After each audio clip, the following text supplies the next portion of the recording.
but also some are life members of these workshops. And we encourage people to attend more than once because we try to change the agenda a little bit, provide you with some models for classroom activities that are different. Also, there's a different dynamic because we want to replicate what we want you to do in a classroom in terms of interactive learning.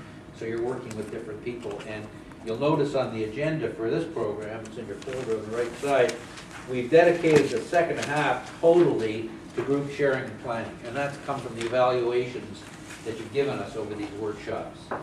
We've recommended that people perhaps come with colleagues from their own program area so they can work on similar activities.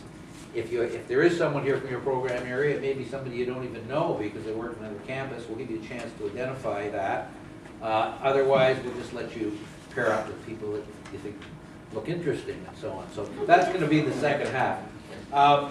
How many have been to this workshop on active learning in the past? About the fourth time we've given it. Mark's been here. Okay.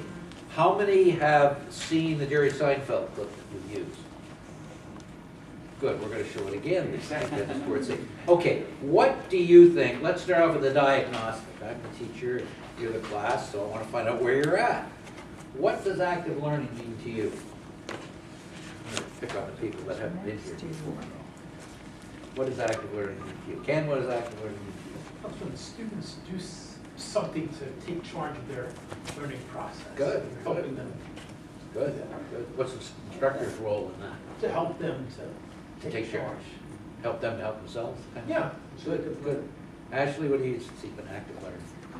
Just they either just themselves or in groups to understand material, answer questions. Okay, why is a group activity often better than just a lecture part? Different people, they understand the facts differently, and maybe they can help each other understand them also in different ways to understand concepts in general. Good, good. Anybody else? Any other ideas about active learning? Mark, you're a proponent of active learning. What's a key component for you?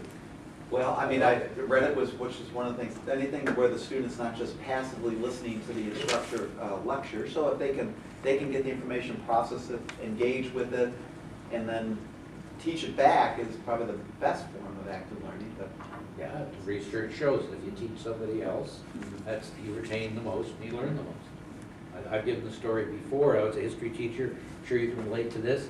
And I did 4 years of history, had a master's degree. I thought I knew history until I started teaching. And then I really knew it because I took ownership of it. I had to organize the course, and you probably found the same thing. You may have learned more about your subject area once you started teaching. Well, keep that in mind when you set up activities for students in the class. And as our learning pyramid, which is in your folder, you don't look at it now, we'll look at it a little later, shows that the research shows that the best form of learning, the highest form of retention, comes when people teach each other. And so for the students to do peer work is really important.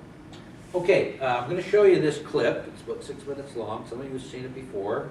It's from Saturday Night Live. You'll notice some characters on here who aren't with us anymore, unfortunately. It's Jerry Seinfeld teaching a history class.